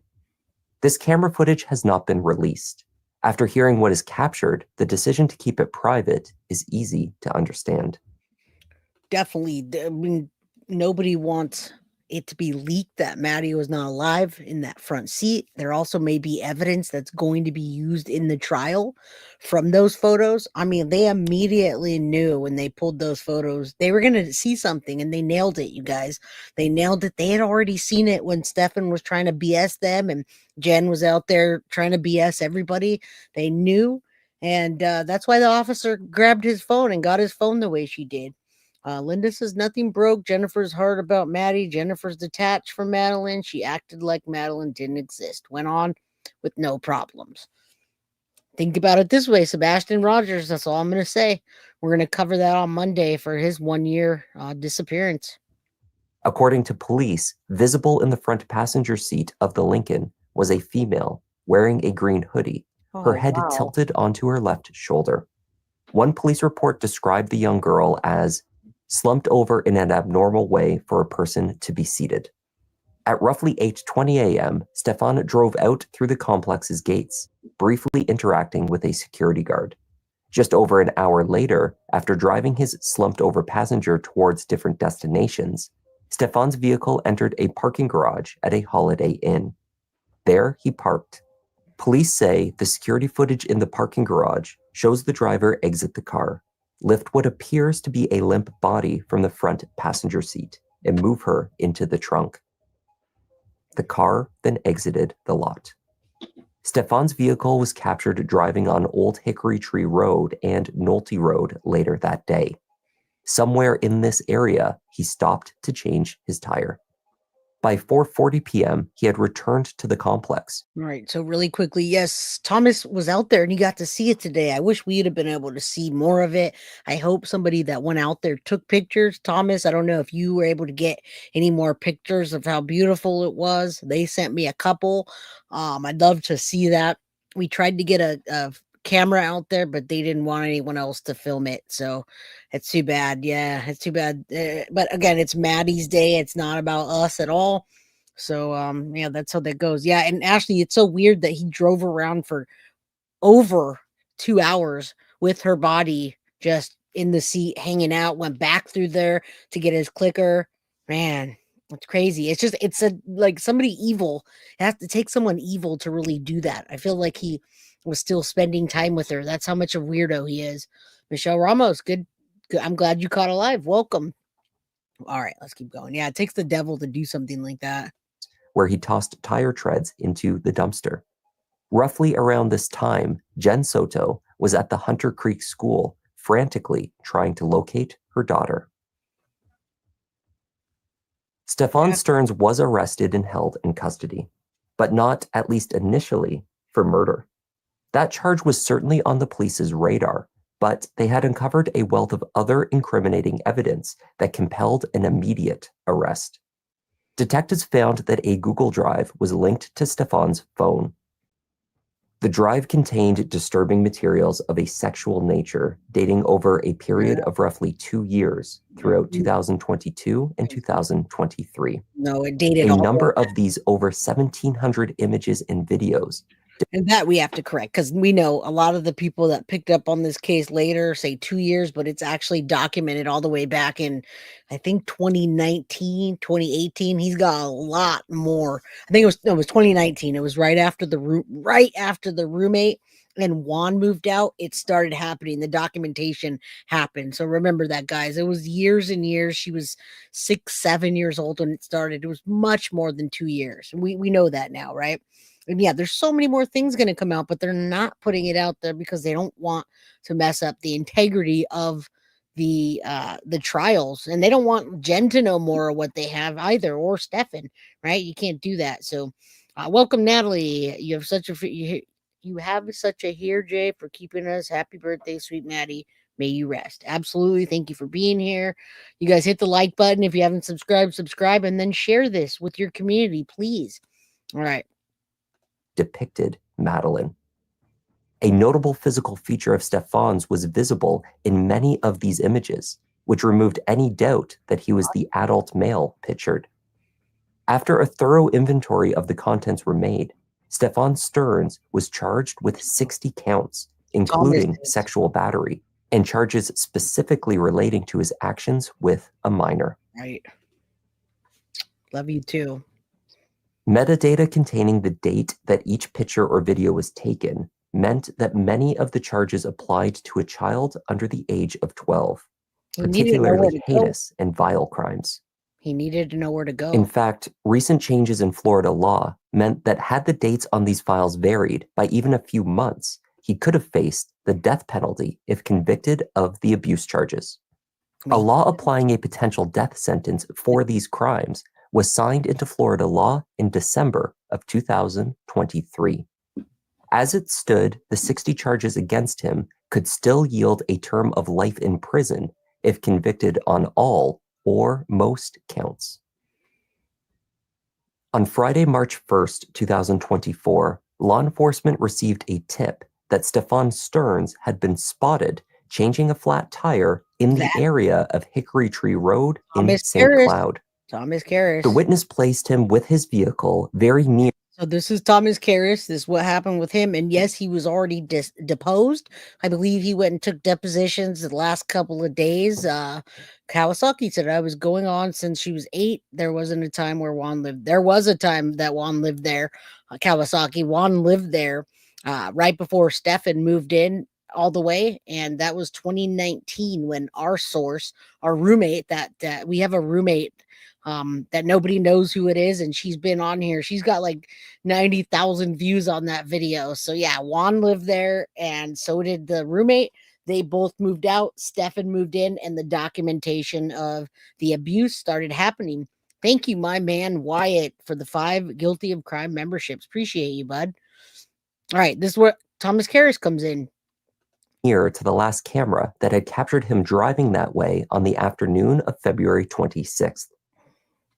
At about 4:30 that afternoon, the sheriff's department contacted the landowner of the field behind a locked gate, opposite the section of the road where Stefan was thought to have pulled over. Opening the gate, they wandered to the left, where there is a long line of tall bamboo trees. At that point, the captain noticed blue jeans just a few feet into the bamboo tree line. Under the trees, they spotted what appeared to be a body. Her top half was covered by a green-colored hooded sweatshirt. She wore blue jeans. It seemed that the young girl was covered by pieces of hay or dry grass. So what we did was we sent our units out here and we did discover what appears to be a body. The body has clothing very similar to what the victim was last seen. All right, now remember, the victim was last seen wearing. Jen Soto said that Maddie was wearing black shorts and white Crocs and a green hoodie. Now, Maddie didn't have Crocs on anymore when they found her. She had shoes. I mean, she had socks that were clean because Stefan carried her, and she had blue jeans and a green hoodie. So in my opinion, Jen tried to throw off the people by giving them the wrong information. She's like, idiot, Stefan, why'd you say that? Number 2, this law enforcement officer, this sheriff right here, leaked out Maddie's body when it was already not alive. Her dead body got leaked out onto his social media. So he got a little slap on the wrist, but I saw that photo and you can see a block of green and a block of jeans and her laying kind of like, I don't know if you call it a fetal position, but she was definitely, you can see the green and the jeans. So you couldn't see her too well, but we saw what she was wearing. Yeah, I'm glad she was found and laid to rest as well. Me too. Okay, so this sheriff did that. He leaked that photo on his social media. I'm glad you guys didn't see it. If you did, let me know. Wearing. We cannot say it is the victim's body at this time until it's confirmed from the medical examiners. It was later confirmed that the girl found in the tree line was Madeline Soto. Due to the assumed nature of the crime involving domestic violence and that she was a minor, the cause of death was not officially released. Local news reported that they had come to believe from speaking with their sources in the medical examiner's office that Madeline had died of strangulation. There has been a predictable amount of speculation relating to what Jennifer Soto knew about what was happening in the home and when she knew about it. The inconsistencies in the mother's story did not help with her credibility, though it must be acknowledged that a certain amount of confusion is understandable and expected given the stress of losing her daughter. One deputy reported that Jen stated that she last saw her daughter in the morning getting ready for school. Yeah, no, here's my theory on what Jen Soto did. She didn't realize that Stephen Stern's phone had any more pictures and there was no other way for them. They wouldn't have came and arrested him. They were talking to him and she knew that they were looking at him because she wanted to get him a lawyer, but she was backing up his story line for line. Had they not found those pictures, they wouldn't have ever arrested him for the taking of Maddie's life. And if it weren't for Thomas for calling that in and following up with it, they wouldn't have found her body so soon. All right, now she was already starting to decompose, but it would have been a lot worse had they waited longer. So she didn't expect that. And when she realized that, they arrested him, she's like, oh shit, I need to back up my statements and say I was confused. I didn't know, I thought. So that's what, in my opinion, happened.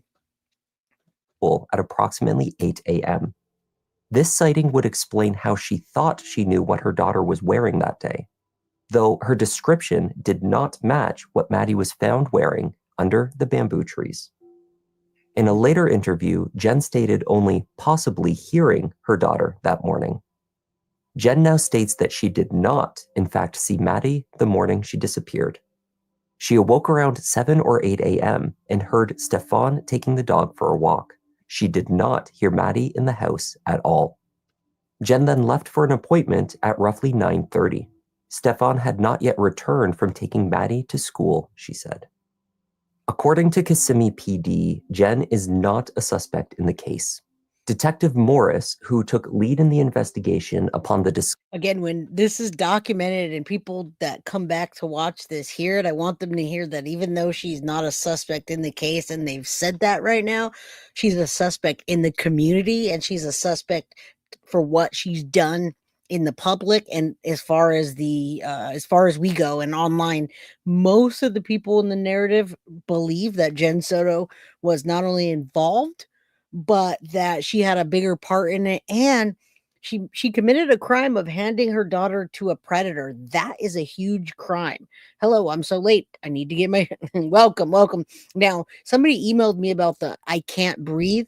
They looked into the Woody Allen situation with Mia Farrow, and they said, quote, I quote, Mia Farrow found pictures of her stepdaughter and her husband, Woody Allen, in sexual positions. And when she saw it, she said, I can't breathe, which is what Jen said. All right. So that's what somebody emailed me. They looked into that. And oh, boy, is that interesting. Coincidental? I don't know. Discovery of materials on Stefan's cloud account confronted Jennifer with some of the images. The detective wrote that when confronted, Jen denied being able to identify the people in the photos. He reported that it was clear what was being depicted, but despite this, Jen insisted that she didn't recognize anything in the picture, as if she was in denial. However, he wrote, she became visibly upset. Detective Morris had spoken with Jen on February 27th, 3 days before Madeline was found. He noted in his report that the distraught mother referred to her daughter throughout the interview in the past tense. Stefan Stearns was indicted for first-degree murder for the death of Madeline Soto. He has subsequently refused to appear in court for any hearings. He had expressed his discontent over the conditions offered at the county jail. Don't know why they don't do that. You know, why don't they just kind of like at least give you a blanket, you know? My core temperature was down.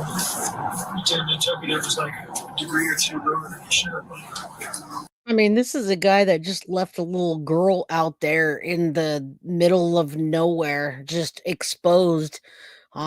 He threw a couple of leaves and sticks over her, and he's complaining about his core temperature. It really gets me. And yeah, coincidences in true crime, there's no coincidences at all. I truly don't believe in coincidences. And I mean, my outcome of this is I think Stephen Stearns is going to end up with the death penalty for taking Maddie's life. He'll get multiple or at least a life sentence without parole for the CSAM stuff. And the only way he's going to get off death row is if they do decide to build the case against Jen and he says something. Otherwise, he's going to get the death penalty. I can't say if I know that they're going to arrest Jen. I hope they're building a case and they charge her for something, but I really don't know. I don't know what kind of pool she has in that community. I don't know Jen's lawyer. I don't know much about him, but it's all what they find. If they don't find information, they don't find solid information that's not circumstantial, then she's going to be another Casey Anthony, you guys. That's all, that's how it goes, unfortunately. Yeah. Okay, listen, Lens Riches, everybody hated Stephen Stearns because he was weird. He didn't really talk to them. He didn't conversate with people. He was very quiet. He didn't work. And when he did talk, he was awkward to everybody. He was stinky and dirty. Everybody knew he was a pig, and he was leeching off of Jen. I'm sure they got the vibe about Maddie as well. Yeah, the Casey Anthony 2.0. Bad mother for sure. Beauty lover. And yeah, thanks for hanging out with us, guys. There's 385 people in chat. Hit the like button and share with your community. I'm going to clip the beginning of this and put it out there without this video, but I appreciate you guys. We're still going. Let's get to the end. Stay here if you can. That'd be great. If not, hit the like button on your way out. Regularly sleeping on bare metal. The first night there was a concrete floor, there was toilet paper for a pillow and nothing else. Begging for a blanket or a pad to sleep on for like 2 days. I think they're supposed to do something. The state of Florida has declared its intention to seek the death penalty. Legal commentators have speculated that if Stefan does push for a trial, it would only be to save him from death row. Mm-hmm. Based on what has been uncovered, there is no realistic case to be made for his innocence. In Florida, a jury no longer needs to be unanimous in its decision to use capital punishment. A vote of 8 to 4 jurors in favor is sufficient to hand down this sentence. Which is great. Madeline Soto is deeply mourned by family and friends. There it is. Her closest friends at school. That's sad, guys. And there you go. That's Jenny out there. That's pretty cool. They got that. Jenny, and I don't know if that one's Nancy or not. Her hair's shorter now, but that's them either taking down the rest of it. I think that's what they're doing there because the landowners said you got to take it down. It's a hazard. They don't want their animals, the stuffed animals, getting to the animals, what have you. So yeah, I mean, that's where we are. I wonder if knowing what happened, Maddie talking so nice to that evil man. Well, he knew what happened. He was just being cordial. He does that all the time. Welcome, Vanessa. You guys rolled in very late, but I still appreciate it. I hope you guys go back and watch it. You're welcome. I really did want to cover this so bad, and I'm glad that we got in early. The ladies did a fantastic job putting it together. But they're not live streamers. So they don't do it all the time. So it was a little bit late, but they did a great job. We're going to document that and we're gonna put that up there. So let's finish this up. Yeah, please rewatch it and see what we are talking about during it. And as you know, for you supporters that have been here for the last year, I appreciate you so much. And you guys come back because you see that what I'm telling you is from the bottom of everything I have. So earlier when one of the trolls came in, it's like fake rage. Nothing about what I do here is fake. You get my true feelings. If I'm tired that day, I'm going to be tired. If I'm outraged that day, I'm going to be outraged. If I'm sad, I'm going to be sad. Whatever it is, you guys get it. So that's what you guys come here for, is for the real me. You guys see it. That's, you see what you get. You get what you see. All right, Jeep Sahara, you're very late. I hope you go back and watch it. Cried as they told police about their time with Maddie and how much they missed her. Oh, that's a net. Oh, A Teresa, community you're prayer here. for her safe return Thank you. tragically shifted My to a girl. vigil on the night that she was found. My heart, because the first thing that came to my mind was my own daughter. And I'm sure that everybody thinks of that at a tragic moment like this. It's heartbreaking and saddening to kind of see this happening. Your children are supposed to be protected. And unfortunately, in this case, she was exposed.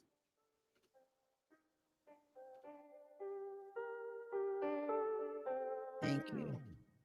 That was the tragic case of Madeline Soto. Right. And thanks to Just Thought Lounge, you guys, we got to document that. We got to see what we saw live today. We got to hang out, and yeah, like I don't need to portray myself as anything. You guys, you see what you get what you see. That's it. Like it doesn't matter what mood I'm in. You're gonna get it. It's gonna come off to you when I come in live stream. So Sub-Zero Flames, I appreciate you. Sadie's mama, my day one, Thomas Karras, for being part of the community now. Sweetie, my girl, always supporting me. Kawasaki, JS is a decent. She'll never be able to walk freely. Agreed. And on that note, that might make you guys feel happier when you know no matter if Jen Soto walks free, she's never going to truly be free. And she better leave the country in order to not be seen, you guys. And I want to thank Margarita for sending me a Cash App. I appreciate you. I won't say last names. So I love you guys. Lynette, Teresa, thank you for coming in here and letting me know that that was a net. Kylie, my girl, Nikki, Thomas says, thank you so much for the dedication, Maddie. Much love, much respect. And all to you as well, Thomas. We know you know how we feel about you. Millie, thank you for coming and checking this out. Yes, Crime Crew Strong, Justice for Maddie. We love you. I love you. We're all the realists here. We say what we feel, and we feel what we say, right? We're all doing this together, and you know, you get what you see. That's it. It's just straight up. You don't like it, then it's kick rocks. Thank you, Ashton, for the $5 super sticker. Violet for coming in here. Carolina Hurtado. Melissa, thank you. What's breast coffee? You're very welcome, you guys. Thank you. Go back. It's Saturday night. If you get a chance, watch it. Turn your headphones up so you can hear it. I couldn't do anything about the volume because I wasn't running it. And I think they did. I'm sure they did the very best they could. Chatterbox talks a lot. Thank you.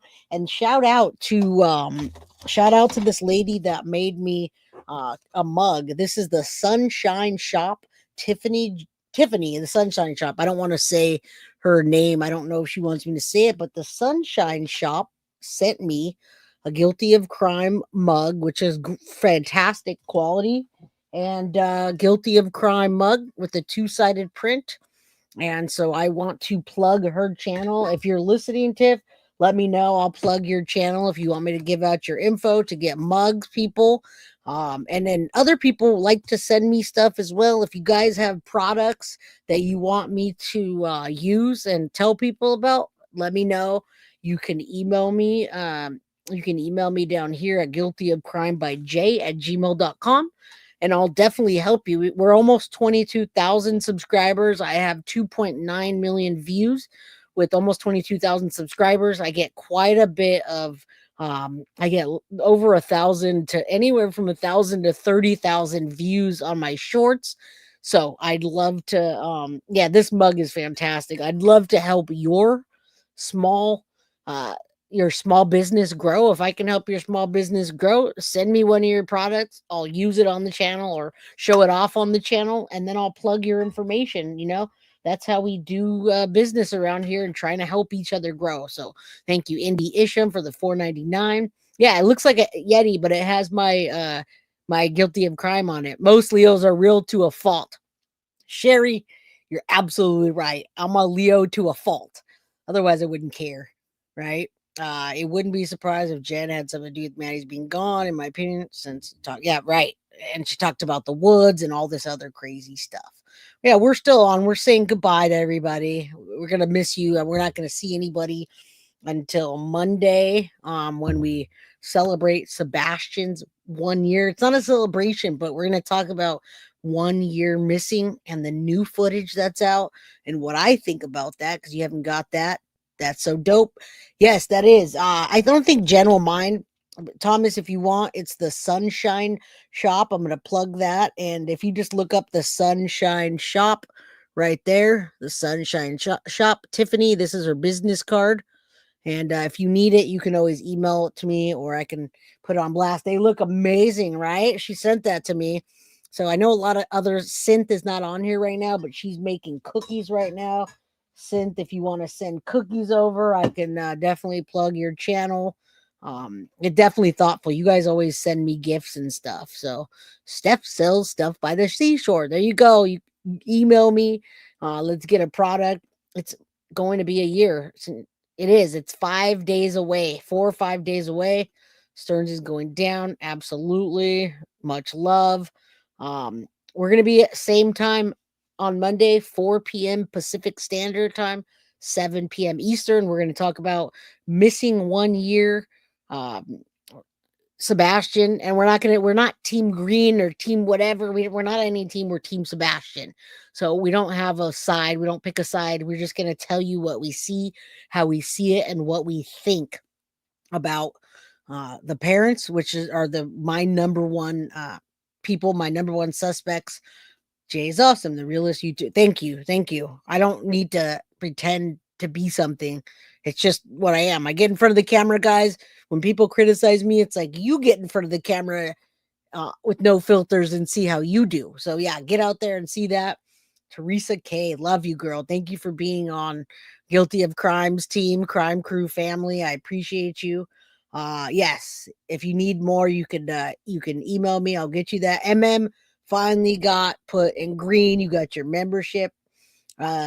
There is some new footage, Nikki. Yes, that's why I'm going to come on. There's new footage in that case, and you guys want to hear my perspective.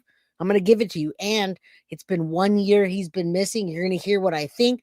There's also new content out from my favorite YouTuber. So I'm going to collab with one of my favorite guys. You're going to have to be there Monday to see what it's about. I'll put it out there on Monday. Diane, thank you for becoming a YouTube member. And I hope everybody, I gifted 10 memberships and everybody else gifted 5 and 1. So we probably gifted about 20 memberships. I hope everybody that wanted a membership got one. Next week, you guys, it's members only. We're going to do a members only at some point. There'll be members only content, so you can only get in. Thank you, Deborah Arizi, for the $10 super sticker. Yes, Linda, shout out to Thomas Karras. Absolutely. Abso-freaking-lutely. All right, you guys. See you Monday. Lock up potato for Maddie. Lori Green says, hi, everybody. Dawn, beauty lover. Thank you. I appreciate you. Thank you for being part of the Guilty of Crime crew family, right? You guys are definitely part of our family now. Your membership is here. You've got a membership, Beck. It looks like you just got gifted one, all right? So, love you guys. Peace out. Happy birthday, Maddie. Today is 2/22/22. Make a wish, say a prayer, and on that note, justice for Maddie. All right, you guys have a wonderful weekend. I love you all. Thank you for being here on a Saturday with me. Guilty of Crime. I want to thank you for watching. If you enjoyed my content, please share this video, like, and subscribe. You can also follow me over at Facebook, Instagram, TikTok, X, or Gmail. If you'd like to donate to my channel, you can use Cash App or Venmo or PayPal. Thank you very much in advance. guilty of crime. Are you guilty of crime?